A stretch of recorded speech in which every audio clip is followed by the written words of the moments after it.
Hey everyone, welcome to this NUPI seminar with Ethan Kapstein. We're very pleased to have him here today from Princeton. My name is Marianne Rydvold. I work here as a research professor and also at ARENA Center for European Studies at the University of Oslo. Before we start, I just want to say that this seminar is streamed. So just so you know, in case you ask questions. And I also want to say that then all the comments made by Professor Kapstein will be strictly his own opinion and based on his research. So yes, so this seminar is about transatlantic relations, something that most Norwegians are very concerned with, because Norway and the whole of Europe actually for decades have been taking a strong relationship to the United States almost as a given. What has been referred to this Atlantic order, a unique US-led relationship built on strong security cooperation, financial, economic interdependencies, extensive trade, shared interest in multilateral institutions and global norms, and a transatlantic community based on shared values. This Atlantic order has been at the heart of all of Norway's foreign and security policy, and most of Europe's as well, for decades. So no wonder then that the election of Trump in 2016 came as a shock to Europe, because suddenly we realized that US foreign policies could change from one election to the next, and that the transatlantic relationship we had been taken for granted for so long might be weaker than we had tended to believe. But if 2016 was a shock, the re-election of Trump and his much more aggressive America First policy was, I guess, terrifying for Europeans. For the EU and Europe at large, what many see as a crisis in its relations to the US is particularly stark, considering Europe's deep and very asymmetrical dependence on the United States. Because after all, the US can literally pull the plug on everything from security guarantees, the deployment of US-produced weapons, surveillance and intelligence, financial transactions, cloud computing, and I could go on and on and on. We're very dependent on the United States. And for a small and traditionally very transatlantically oriented country like Norway, this is clearly a very dire scenario. So, not surprisingly then, the changes we have seen in US foreign policies as the United States focus more on Asia and China, and as the US foreign policies become more polarized, is an increased interest in understanding whether and how transatlantic relations are weakening or not among scholars, decision makers, and also the public at large. And this seminar is part of the project Changing Transatlantic Security Relations, Implications for Europe and Norway, financed by the Ministry of Defense, the Norwegian Ministry of Defense, where we try to explore some of these issues from a security perspective. It's coordinated by ARENA with NUPI as a partner. And I am therefore very pleased to have the pleasure of introducing Professor Ethan Kapstein, who will enlighten us precisely on some of these issues. He will talk for about 20 minutes, and we will continue with a moderated debate with our own Karsten Friis from NUPI and open the floor for questions from the audience. Ethan Kapstein is Executive Director of the Empirical Studies of Conflict Project at the Princeton School of Public and International Affairs, where he also holds appointments as Senior Research Scholar and Lecturer with rank of Professor. Kapstein's research and teaching focus on the political economy of development, especially in conflict-affected countries. His most recent book, Exporting Capitalism, Private Enterprise and US Foreign Policy, traces American efforts to promote private sector developments across the developing world. He's also a retired US naval officer and a member of the Council on Foreign Relations. And he has won numerous grants and fellowships, and including from the Department of Defense and the World Bank. So please join me in welcoming Professor Kapstein. The floor is yours.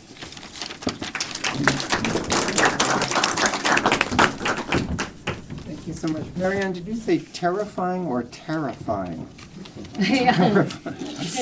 which is, I think, maybe closer to the point. Well, it's a great honor to be here. Thank you so much. So I should say two things. I think in Norway you're very polite, maybe. I'm from New York, where we're not so polite, and I'm an economist. Economists are not so polite. And so when economists give seminars, it's very common to be interrupted, even at this point in the talk. So in an economics seminar, people would say the title of the talk is stupid, and would start criticizing immediately. All is which to say, don't be polite. If there is something where you want clarification, just please jump in. Okay? So as I said, that's probably not very Norwegian, but that's New York. So, New York economics. So go for it. Okay? So again, I stress I'm only going to be stating my opinion. I'm not even sure. These are the opinions of my co-author, John Caverly. John and I happened to be together to give a different paper in Paris a few months ago, and there was also a commentator on our paper. And I think John and I ended up disagreeing with one another more than we disagreed with the commentator as we were going on. But that's the process we go through as we're working together. And John and I have had a long standing collaboration. So as Marianne said, there's a lot of hand-wringing, a lot of concern about the transatlantic relationship. And what I want to suggest to you today is that maybe this is overwrought. Maybe, in fact, the alliance, the Atlantic Alliance, is moving toward what we call a new equilibrium. Maybe, in fact, a stronger, more balanced alliance than the one that we've historically experienced. Okay? So I want to explore the old equilibrium, the old North Atlantic Treaty Organization equilibrium, talk about some of the dilemmas and tensions that existed in that old alliance, ask whether the alliance is heading toward what we call this new equilibrium, and why I think the answer is yes. And then I want to highlight US-Norway defense cooperation as a possible model of this new equilibrium. And I am certainly not an expert like Kapstein on US-Norway relationships. That's one reason I'm delighted to be in Oslo, where I hope to deepen my own understanding. All I can say is in my research I have found that the relationship between the US and Norway is much deeper and broader than I had even appreciated. So the old equilibrium I think is characterized by this debate about free riding. So I'm a professor, so I'm going to start with a quiz. So now you actually have to speak. Free riders aggravate me. Who said that about Europe? Guess? Free riders aggravate me. Just which American president? Spit it out. Could be any president. Spit it out.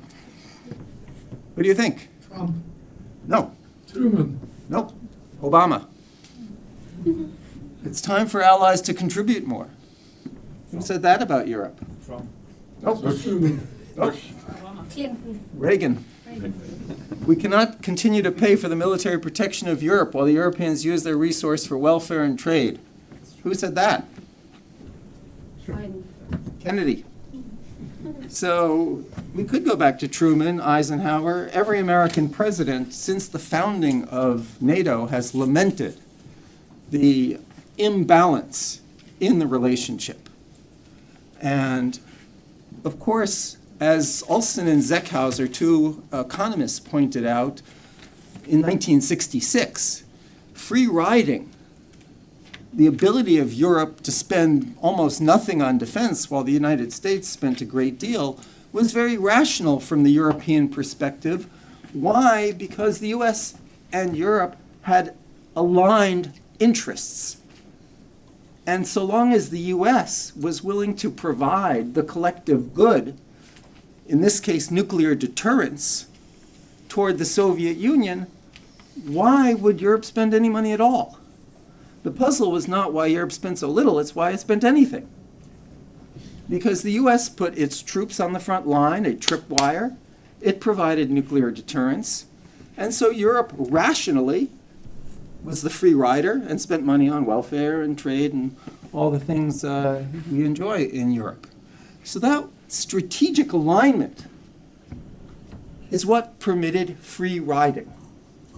And free riding is one of the core issues in terms of tensions between the US and Europe. So you can see where I'm going. There's going to be less free riding in this new equilibrium, and that's going to create a more balanced relationship. Because what the US wanted from Europe was impossible. The US wanted Europe to spend more on its defense, again, going back to Truman, Eisenhower, Kennedy, every president, I've gone through the archives, every president wanted Europe to spend more on defense, but to accept American leadership. And then we can think about the various crises that emerged over this period. Whenever Europe acted independently, Suez, Ostpolitik, nuclear policy, whenever the Europeans acted independently, that created a crisis in Atlantic relations. Why? Because of this dilemma. The US is spending money. Europe, when it does its own thing, is working against American interests, and that created these various conflicts that arose. These were managed, of course, in various ways over time. The US threatened to pull troops out of Germany. Germany pays more for the local basing, that kind of thing. But now we're at a different point in history, because the US is no longer focused on Europe. The US is focused on China. So there's growing strategic divergence between the US and Europe. And that strategic divergence, coupled with what Europe is doing now internally, are the foundations, the cornerstones for this new equilibrium. That's the argument I'm going to make. So I came up with this neat little slide. Everything in the world, as you know from economics, everything in the world is an upside-down U-shaped curve. Every relationship is an upside-down U-shaped curve, right? So I decided to create, I don't know, even John's not sure he likes this, but I like it. What I'm trying to show you here is when interests are harmonious, that's when you get free riding. If one side is willing to provide the collective good, right? If I'm willing to provide the collective good and you all say, yes, that's something we want, but I'm willing to pay for it, you're going to sit there and say, thank you, Dr. Kapstein, we appreciate that. So you're going to free ride when our interests are harmonious. And there'll be less collective effort. All the effort will be mine. As interests diverge, you're going to put in more of your own effort. But that will make for a larger collective effort. And thus this brilliant quote from Ulson and Zeckhauser, they wrote the famous paper on the economics of alliances, which really was the first formalization of the free rider problem in economics. The decline in the amity, unity, and community of interest among allies need not necessarily reduce the effectiveness of an alliance. This is a brilliant quote, because this is what's suggesting that some degree of divergence actually it leads to greater collective effort. And there might be a point, and I'm trying to think of how I'd formalize this, because that's kind of what we call in economics a first order condition. There's optimal divergence. Obviously, if we go too far in the direction of diverging interests, then everybody's doing their thing. There's no collective effort. But there might be an optimal point, and that's kind of what I'm talking about here. Are we reaching this optimal divergence? So what's Europe doing? As these strategic interests diverge, the US focused on China, Europe focusing on Russia. Well, Europe's doing a lot. It's spending a lot on defense now. European rearmament is a real thing. I'm not sure many Americans appreciate the extent of rearmament in Europe yet. That's a point that John and I have been trying to make. Europe's developing a robust defense manufacturing sector, and that, of course, serves US interests as well as those of NATO and EU member states. Why? Because the American defense industrial base itself is strapped. So wherever you can get additional capacity, that's a good thing. Second, Europe has promised, and of course is already, buying a lot of weaponry from the United States, and that was part of the trade agreement that was struck between the US and EU back in July. And I want to make one important point, and this is something John told me to stress. So if you speak to John Caverly, you'll say I did that. One of the reasons why Europe will continue to depend on US defense goods is the imbalance in defense R&D spending. Europe is, because it's so focused on the present, on the immediate threat, it's focusing on like building munitions, producing munitions. There's almost no defense R&D spending in Europe. There's little commercial R&D spending in Europe, as Marianne pointed out. And this has created just an enormous, as the Draghi report pointed out, this means that Europe is getting caught in this middle technology trap. Europe is losing out on the advanced technologies. And so that means for the foreseeable future, at least, Europe will rely on the United States for the most advanced technologies. Okay, so there'll be that relationship, but from the United States perspective, of course, that will strengthen the alliance to the extent that we are co-producing weaponry. So you have the Germans, the Italians assembling F-35s, you have the Germans building Patriot missiles. All this is strengthening alliance relationships. And we'll talk about Norway in a second, which exemplifies what's going on here. And this, again, will provide the US with strategic advantages because the US can then focus on China as Europe strengthens itself in the face of the Russian threat. So a bunch of slides just to show that Europe's a manufacturing power. Again, I don't think people necessarily appreciate the extent to which Europe is a manufacturing power, certainly compared to the United States. Actually, Nobel Prize-winning economist Daron Acemoglu recently suggested that if current trends continue, the US will virtually do no manufacturing, despite all the Trump industrial policy and all this. Manufacturing is disappearing in the United States. It will be very hard to bring it back in any meaningful way. Defense procurement as a share of military expenditure, you see that the US and NATO-Europe are converging. Of course, Europe still spends quite a bit less, but it is, you look at the capital expenditures of defense companies in the US and Europe, again, converging. The arms imports, you see like Germany, for example, greatly increasing US arms imports. That's probably a lot for F-35s. Poland, of course. Why? Because you have immediate needs in Europe. And where are you going to get performing military capability quickly? You're going to buy it where you can to face the Russians as quickly as you can. And so the Europeans have been buying more, not only from the US, South Korea has also been a big beneficiary. So let me just turn to Norway quickly, and again, we have an expert here, so I don't want to make too many of these points, but as I said, there's a lot going on which I had not appreciated. On the tactical military level, I believe for the first time in history, the Norwegians took control of an American bombing run. So that means the bombing run was controlled by it was an American bombing run. It was controlled by the Norwegians, not by the United States. This was a practice. But nonetheless, it's the first time in history that the US ceded control of a bombing run to an outside party, to a foreign party, as I understand it. So that's just on a tactical level. More on the industrial level, we think of companies, these high-performing Norwegian companies like Nammo. 30% of Nammo sales are in North America. I'm supposing that 99.9% of that is to the United States. So you see the number of offices that Nammo has in the United States. It's as many as they have totally in the Scandinavian countries.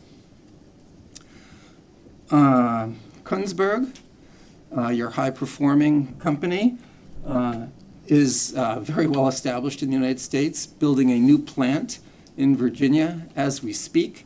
Kongsberg is in a very unique position because they are the monopoly supplier of the missile that goes on the F-35 Joint Strike Fighter, the Joint Strike Missile. So there's a lot of hand-wringing in Europe about, oh, the kill switch on the F-35. The Norwegians could put a kill switch on the Joint Strike Missile, I guess, and that would be very problematic. And this is an incredible cooperative arrangement where the naval strike missile is an essential weapon for our navies, and this Joint Strike Missile will be on every F-35, as far as I'm aware. And again, nearly 40% of Kongsberg sales are in North America. This is from their financial report. So I'm going to summarize. Is that am I good, timing-wise? I promised you. Yeah. So I'm going to, I've argued that the twin forces of Russia's invasion in Ukraine, Donald Trump's re-election in 2024, these have generated great concern and hand-wringing on both sides of the Atlantic about the future of the alliance, all kinds of articles, the crisis, the end, whatever, the dissolution of the alliance. But we've argued that growing strategic divergence coupled with European rearmament may be driving the Allies toward a new and more balanced relationship, a new equilibrium.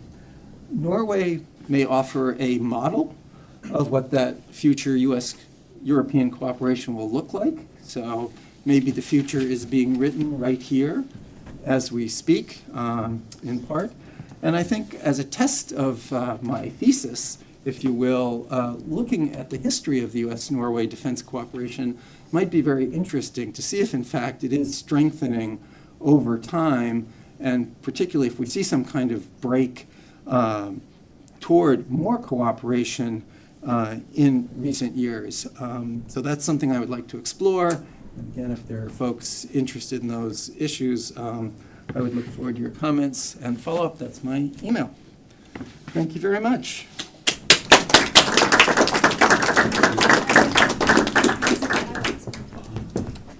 We're done there. Yeah.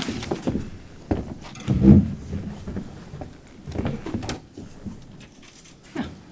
Okay, thank you very much. And thank you for, no, it didn't work.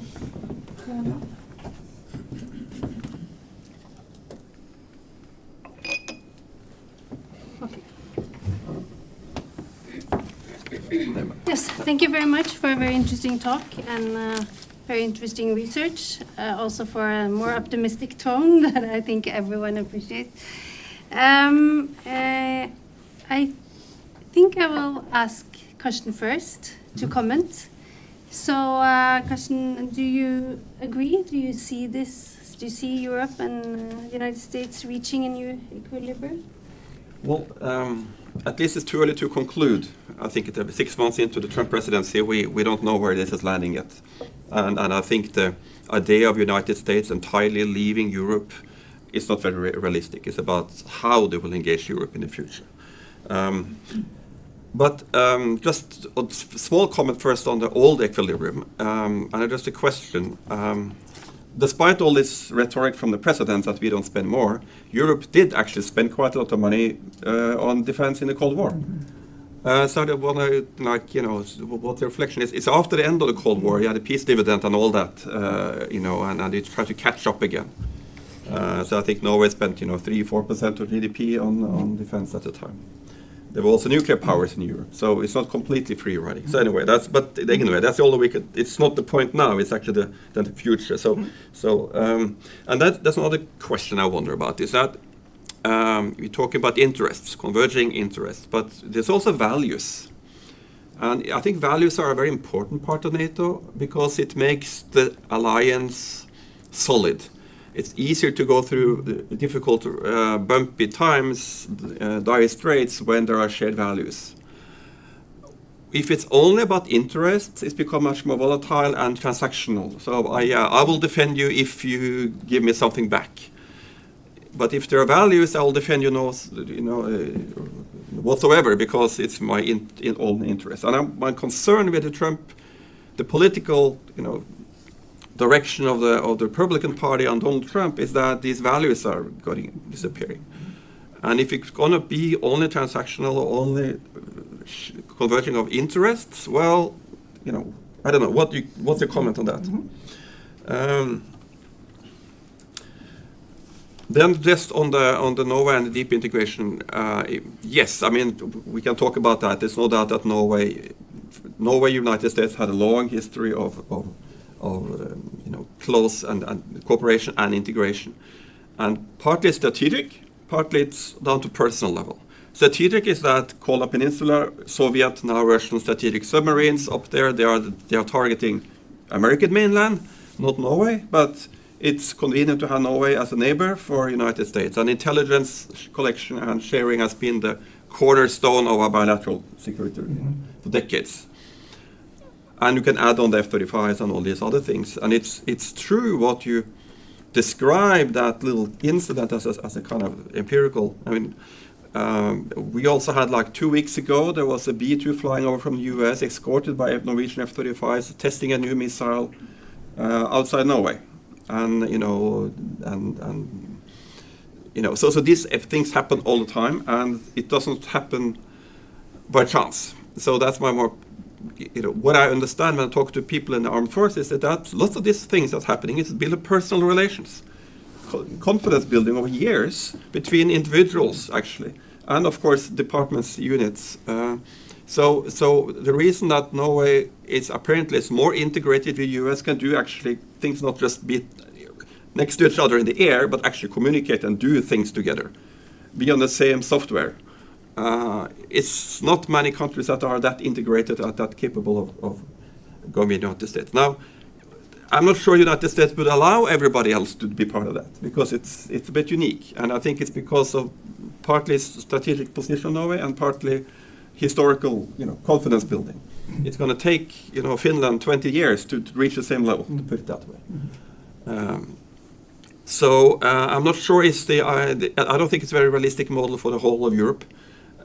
But back to your point, I agree completely that our defense industries cannot be separated. They are too integrated.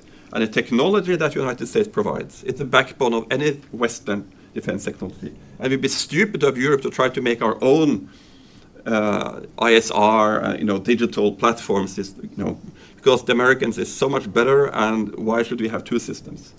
But of course, that makes us also dependent, right? Because if we're not going to make our own strategic autonomy, well, then we also have to rely and assume that the US will be at least not kill switch, which is a simplification, but resisting Europe's autonomous operations in the future. If you want to deal with the crisis our own, you don't necessarily need the United States to participate, but at least can't have the United States to sabotage. And that's why this situation in Ukraine was so shocking in Europe, when they actually, after the infamous meeting in the White House, Americans, killed the intelligence stream to Ukraine and also something in F-16. So that scenario, that's a scary one from European point of view. So I'll stop there and I'll let you reply, and then we open up. Yeah. Do you want me to respond? Yes, please. I'll just respond quickly. I mean, first, yes, of course, I take your point that Europe spent, again, more than we might have expected during the Cold War, because Europe had its own interests, either colonial interests for a period or, the de Gaulle tout azimut kind of policy, and this led to more defense spending than we might have expected otherwise. Still, I think we can say the defense relationship was pretty imbalanced overall, from the large perspective. Your point, so I'm an economist, so I don't really know how values fits into an economic model very well. I know a lot about interests and how to model them. But I do, take that point. I think a lot of people over the years have spoken about NATO as a community of values. But again, as someone, and I do appreciate that. I have read through the archives. But I think, again, if you look at the relationship through the archives, you'll see it is very transactional. Mm-hmm. Every president has thought about what's the deal here. As I say, Kennedy had a balance of payments crisis, and it was like, what's Europe going to give me to help me resolve that crisis? So Germany's got to take on more local costs in order to relieve me of my balance of payments crisis. Johnson had the war in Vietnam. How's Europe going to help me finance the war? So I think there were a lot more transactions maybe than we can appreciate. And this was then a marriage of interests. And I think, again, from the economists, economists think about the world a little differently. It's like, what's the simplest model I can build? What's the very simplest model I can build that explains not 100% of the world, but if I could explain 50, 60, 70% of the world, that would be pretty darn good. So that's kind of my mentality when I think about these issues. And on US-Norway relations, yeah, I mean, there is something, and I do want to emphasize this point that you've made as a former naval officer and a former defense attaché. So I was the assistant naval attaché in Paris. And this point you make about, military to military relations and how they kind of exist in a separate sphere. When I was in France, there was all kinds of political stuff going on. I think the French kicked out our CIA station, at the point. But, that was so far above my pay grade where relations between the militaries was fantastic. And I actually think that's kind of worth exploring in more detail. How is it that you have these military-military relations that kind of go on, as you suggest, over time, despite a lot of political noise? And, is that because the military does occupy a somewhat autonomous sphere? Or is it because of the personal relations that are developed over time and the trust that's developed over time? I don't have a good answer to that question, but I think it's a great point, and I would even double down on it. Yeah, I think it's really important. even now, I mean, there's no change whatsoever on operational level by U.S. activity in Europe. Yeah, and I think, your point about does U.S. and Finland have that same degree of relationship? Probably not, that has been built up with Norway. I think, again, that does speak to your argument about how these relationships build up over time and strengthen. So, yeah. I agree. Before I open, I just want to follow up on questions, comments. And you also say that, well, your argument is this new equilibrium. And you also say that you are looking for a simplified explanation, right? But I was wondering, how stable is that? Or how much does this really matter to European defense? Because what we worry about is the deterrence we have vis-a-vis Russia, and we worry, and we know that it rests on the United States. So can you really go from a strong cooperation, defense industrial cooperation, etc., rearmament in Europe, which could be another question, we can come back to that, to this affecting European defense in a sense? Because Karsten mentioned values. Another aspect or factor is trust. I mean, the whole NATO alliance also rests on trust, right? Trust amongst allies that we will support each other, and also our adversaries believing that we will actually support each other and that the United States will come. So you can have perfect equilibrium when it comes to defense industrial cooperation in a sense, but you might not have deterrence in this classical sense. So is this too much of a simplified argument when it comes to European defense? Right. Or how would you see the connection between the two? Yeah, I think that's a great question. So, I do think one thing that's interesting about what's going on now is the United States would be very happy if Europe really took care of the Eastern Front. And I think the extent to which Europe relieves the U.S. of the Eastern Front burden, the U.S. actually looks at that as a good thing. I'm not sure that was true, and I think that may be a disjunction. Because again, I think, the U.S. wanted leadership on the Eastern Front. It didn't want Ostpolitik, originally, very nervous about that. It was, had differing views on how to deal with détente for a long period of time. Whereas I do think now the shift is because of the focus on China. The more that Europe can do on the Eastern Front, the better that is. I don't believe that puts into question Article 5, despite, a lot of the noise that's been made about that at the end of the day, because the U.S. still has the massive nuclear deterrent. And again, one of the points where these two then come together is, if I have all these lumpy, important investments in Europe, do I really want the Russians taking them over? I don't think so. I don't think I want the Russians capturing my F-35 plants. So, I think the deterrent still exists, but the nuclear deterrent. But the more that Europe can do in terms of conventional forces, take the burden off the U.S., I think we might well see, we haven't actually heard much about troop reductions recently, which is interesting. Initially, there was talk about that. I do think we will see some troop reductions. That's my guess going forward, but as Europe builds itself up. I guess we're expecting this fourth posture review coming soon, also national security strategy, and then we'll see. Yeah. Now, I don't know where else. I mean, the funny thing is that army troops, you don't really need them for Pacific. They're not so relevant. So the alternative is to bring them home. I'm jokingly saying use them against Canada. I don't know if it's funny, but it's not a funny, more domestically. Yeah, but I mean, but then you have all the so-called strategic enablers, which is like one of these words that you hear all the time. Typically, air-to-air tank planes, for instance, or other systems that can be moved away. Of course, fortunately, they can be brought back again in case there's need for them, unless there's a two-front war. So planes can go, and the example I had on the B-2 bomber that came to Norway, it flew from the United States, and that happens quite often at the strategic bombers. But Europe doesn't have strategic bombers. We don't have that. So it's not only the nuclear. There's a lot of systems also on conventional warfare that we need American participants. Also air-to-air refueling, because it doesn't help to have hundreds of fighter jets if you don't have air-to-air refueling, because then their effect will be so much less because of the time you have to spend going down, tank, and go up again. Just an example. But then all other things, strategic enablers that we talked about a little bit, it's called ISR, all the digital systems, all the sensors, the satellites, that modern warfare is all about this integrated systems. They're all American.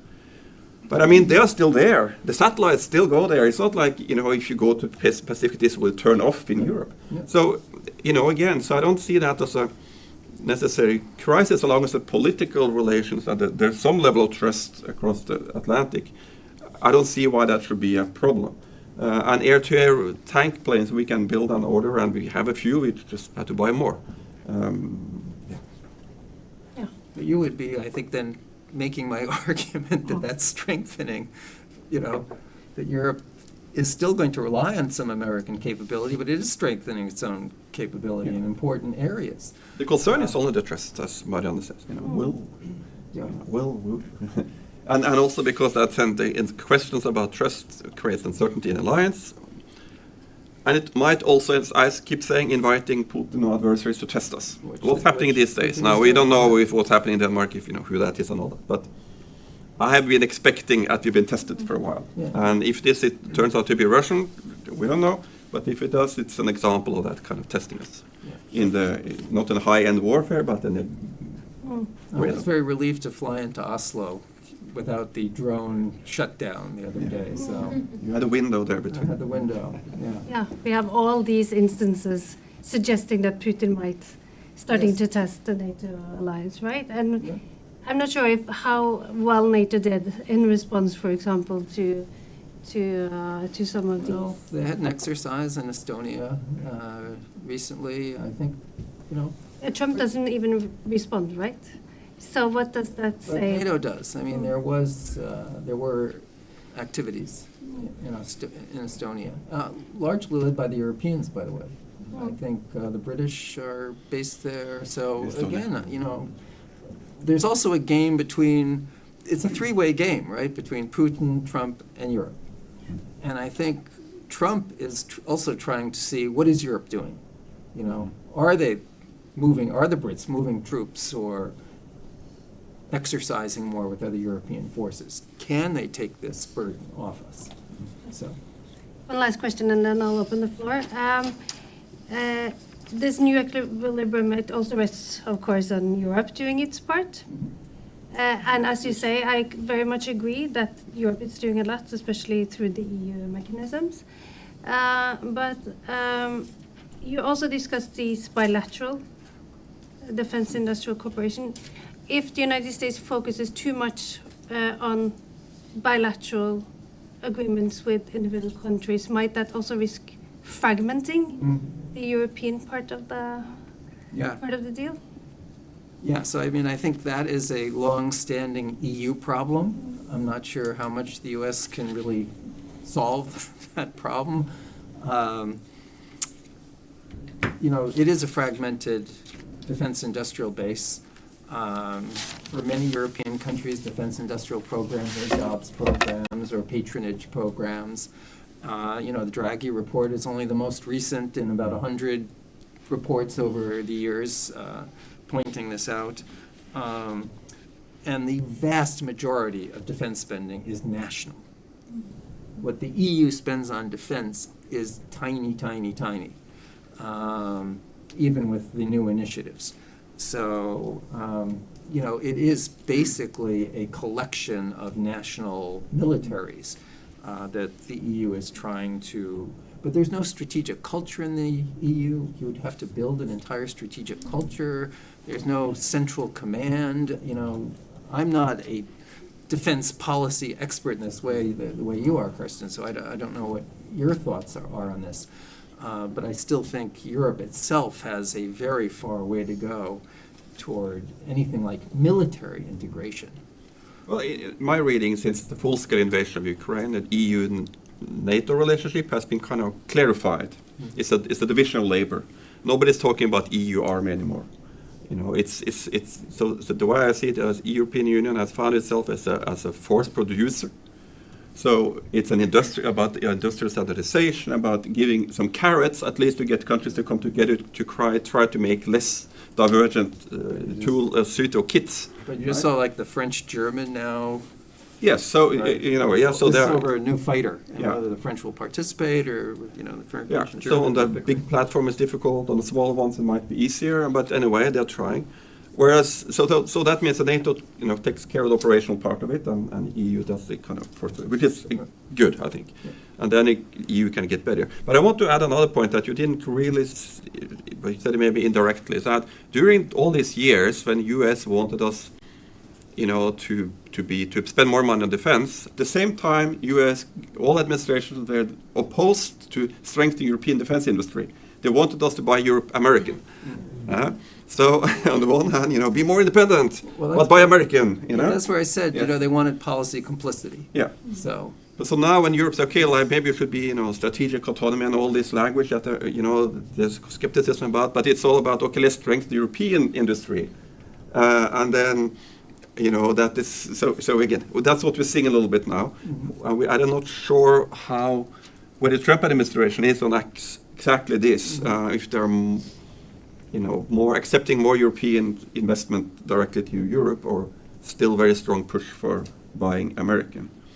Well, I think you've seen both going. So to me, the division of labor is, again, the Europeans, look where you're spending money, like on munitions.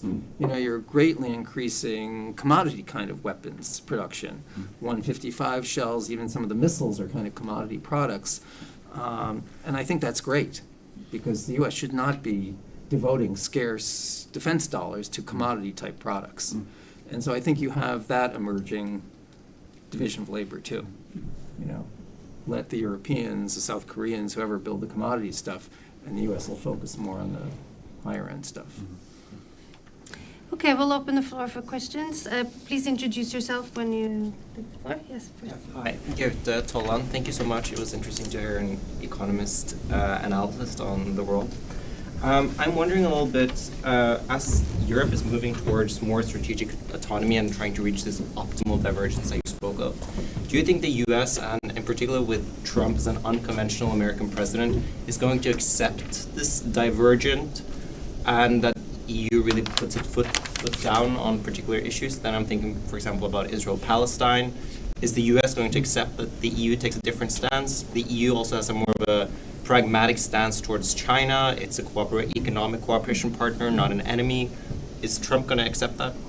Yeah, I mean, that's a fantastic question. I think starting with the latter, starting with China, which I think is the more important strategic question. You know, Israel-Palestine's terrible, it's a tragedy. It's not a strategic issue the way, you know, China is. So I think if there is growing divergence there, that could become a point of tension. And I think there is a real question about what would Europe do if there's an invasion of Taiwan. You know, would they, you know, I think the hope of the administration is Europe will provide the munitions that the U.S. needs to fight that war if it becomes a long war. And that Europe will have a lot of the spare capacity in a strategically safe area because China's not going to strike Europe. Whereas South Korea is going to get hit immediately, Japan's going to get hit immediately. So this is why I say these somewhat diverging interests, the U.S. focused on China, Europe focused more, the extent to which you have this spare industrial capacity in Europe, that's of incredible strategic value to the U.S. right now. But, you know, if Europe really, I think, went to, which I don't think it's going to do, I think Europe also is cautious. You know, you say it's, you know, Europe has a complicated relationship toward China, right? Because Europe also recognizes the threat that a Chinese superpower could pose to its own interests. So, you know, again, I think there is a kind of point of optimal divergence, but if you went too far towards strategic divergence, that would be, you know, highly problematic. But, you know, I think that's a great point. Where do you kind of settle U.S.-EU relations on the China question? I think, you know, that's something I've been thinking about a lot. And I think you are going to have some degree of divergence there, for sure. Europe is not going to accept the kind of decoupling that the U.S. probably would prefer. But even, you know, the administration's been ambivalent about that, right? It goes back and forth on the semiconductors. No, you can't sell the chips. Yes, you can sell the chips. You know, well, if we can extract rents from NVIDIA for selling chips to China, that's a good thing. So, you know, the policy, I think, even in the U.S., where the industrial interests, you know, are still very heavily invested in China, makes it problematic to have a really coherent policy there. And also, sometimes you heard American officials say that Europe should, you know, Europe military should stay. Why are we sailing our carriers and ships to the Pacific? Yeah. We heard Rich Colby saying that recently. No, Yeah. I mean, again, we heard it. So, but that will never stop because, I mean, France have, I don't know, 2 million citizens or something in the Pacific. Yeah. So they will always be there, and for Britain also. And they have carriers for a reason. So we actually, John and I, criticized Bridge Colby when he made that point, because we're saying it's great that Europe shows these strategic interests with respect to China, because that should be reassuring to the U.S., right? So, yeah, let the Europeans show the flag down there. That's fantastic. We just had a frigate in Japan for the first time Yeah. last week or something. So, yeah. Yeah. No, we're all for it. Gentleman in the door. Yeah, hello, my name is Frank Arne. I think it's very fascinating that we perhaps do not agree, but from me, my point of view today, that we need Trump to have a broad discussion in Europe. One, how extremely stupid it was to give China the production the last 40 years, and then we also give China the power, of course. So that we need Trump to have a broad discussion of how unbelievably stupid it's to give 90% of production to China in the last 40 years. And two, that we need Trump to understand how low finance the military system in Europe. Today we start at 2%, today it should be 5%, you know. But before Trump it was no discussion. It was some country have 1%, and after Trump called Stoltenberg fixed from in 24 hours from 2 to 3 or something, you know.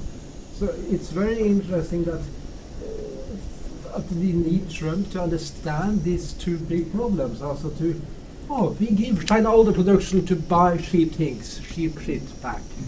40 years, and we underfinanced. Sorry about my English, but low finance in the military system.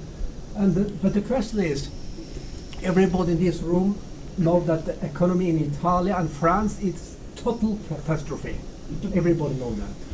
It's old news.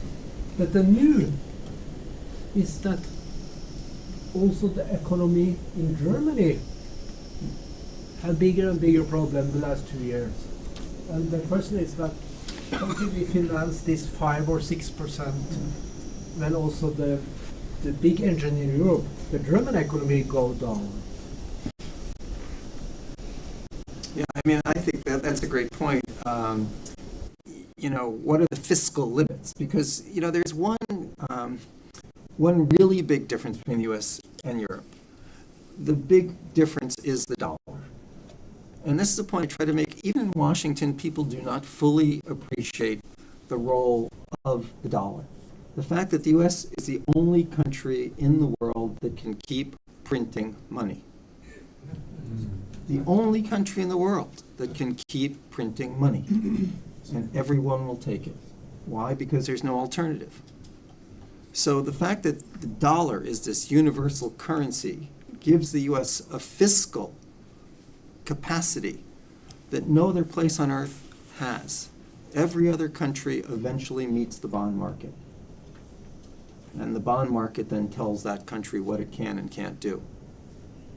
And, you know, at what point, and we see that in France now, the bond market is saying to France, you know, you're at the limit, you've got to now make serious trade-offs, which are very difficult. No politician ever wants to hear those words, right?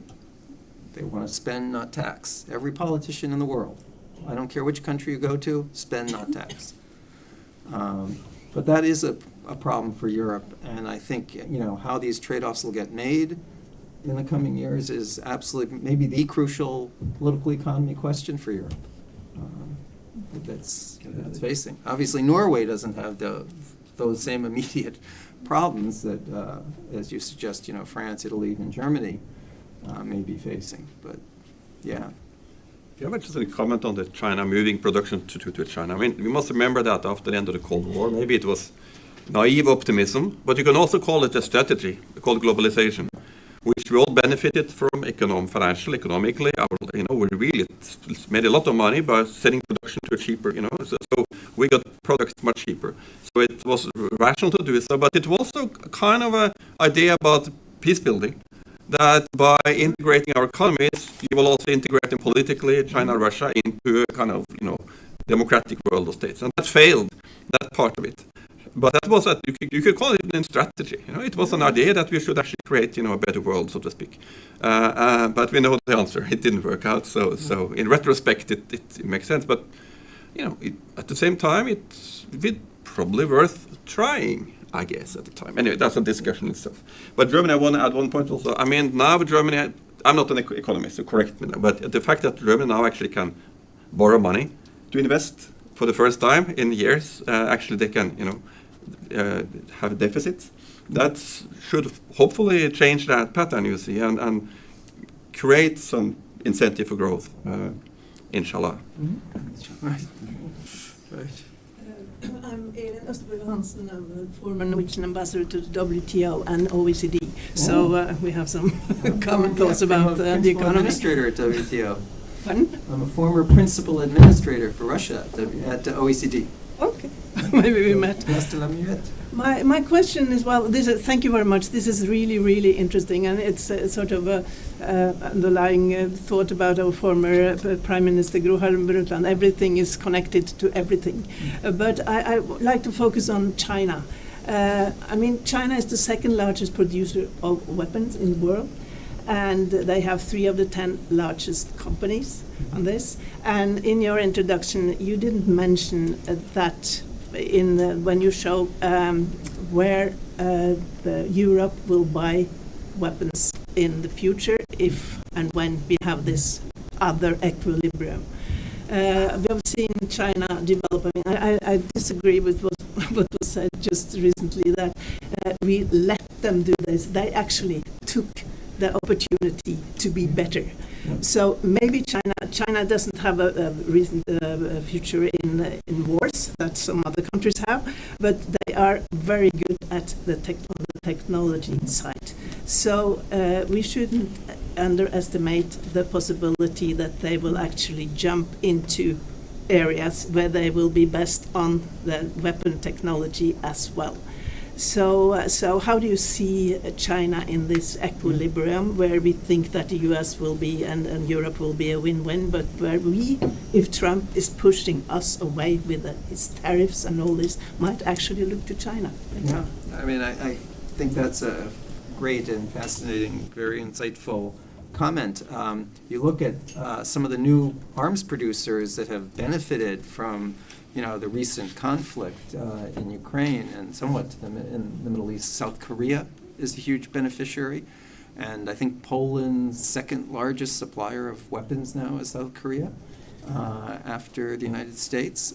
Israel has benefited tremendously as an arms exporter. As you suggest, historically, Russia, of course, was the world's second largest arms exporter. So, I think to me the interesting question is what niche might China occupy in that space? Again, the vast majority of U.S. arms exports are pretty high-end type military weapons, much less on the commodity type side. So, I don't have the answer to that, but where might China enter that market going forward? I haven't seen good studies of that, even out of Cypre yet, because I guess they're not a very big arms exporter at the present time. But, my friend John Caroline, my colleague, follows this issue very closely. I will, we can exchange ideas about that going forward. I like that point a lot. Thank you. If I just may add, if you asked the question 10 years ago, I would be more concerned, because then it was all about integrating China. We have examples on Norway on unclassified communication systems, radar that turned out to be Chinese. So the base of procurement also in the armed forces that was Chinese. But now it's a scandal that they actually bought Chinese. So I don't think any NATO country, at least except maybe Hungary and others, but at least the major NATO countries will never buy defense equipment with Chinese component in them. At least they are active components. That means digital system things like that. They can have nuts and bolts, and, so I'm not too concerned about that. At least when it comes to NATO. I don't think there are much, so I'll just. Oh, okay. Just to comment on that, the Norwegian police is operating very modern and high technology DJI drones as part of our security system in Norway. And the Ukrainians are clearly using a lot of DJI drones on the front line, providing important operational experience also to the Chinese technological side. So I think there is a lot of influx that we're not really seeing. That's a good point on the drones. I mean, Huawei is still pretty well implanted in Europe, despite efforts by the United States to shut it down. I think a fairly small number of European states have actually done that, tried to get Huawei out of their systems. I think it's pretty well implanted. France is still a big user of Huawei equipment too. Just the last question from me then. We all seem to agree that the United States will gradually or rapidly withdraw a bit from European defense, maybe, because Europe will take over, and you argue that there will be this new equilibrium, hopefully, coming out from the other side. But I see different scenarios for how this might play out, right? So one is that the United States withdraws really quickly from Europe. We'll see what happens now with the national security strategy and the plans. The other is that the United States withdraws really quickly, and Europeans are super scared. Also engages more with Russia in economic cooperation, for example, or cooperation in the Arctic, which seems to be something Trump really wants. And the third, of course, is this more rational model that you seem to suggest, where you have some sort of cooperation between the United States, not only when it comes to defense industrial cooperation, but actually like replacing some of the critical enablers and the needs that or the dependencies we have on the United States in a kind of, we do this together in cooperation and the United States is involved. Do you see under this administration a willingness to go with the latter? Because I mean, even if this makes sense rationally and economically, there's also a need for a political or the political will and willingness to do this. Yeah, so I think, one thing you learn as an economist, maybe in your, the first week of classes, is the structure presses down on you. If you enter into a competitive market, your prices are going to be driven toward the market prices. The system presses down. And that's the same thing about the international system. You can have any idea you want about the world. Like I could have any idea I want about the market. But it presses down and narrows my choices. And I think this is what every U.S. president has found as great a power. The thing I have found working from Afghanistan to Zambia in my career is actually how little power the U.S. has. Think of this. The U.S. invades Afghanistan. What's the outcome? Invades Iraq. What's the outcome? Vietnam. What's the outcome? The U.S. ability to actually change the forces on the ground is fairly limited, even in the places where you think the power was so overwhelming. The system presses down and narrows what your options are. And that's where I think the new equilibrium, that's why I suggest the new equilibrium. To me, that's where the new forces are leading. And I don't really care what this president or that president says. They generate so much noise. I try to look for what the signal is. And this is where I suggest that signal is leading. Okay, thank you very much. It's good to end on a positive note from a Norwegian perspective. And thank you very much for coming. Please join me in an applause for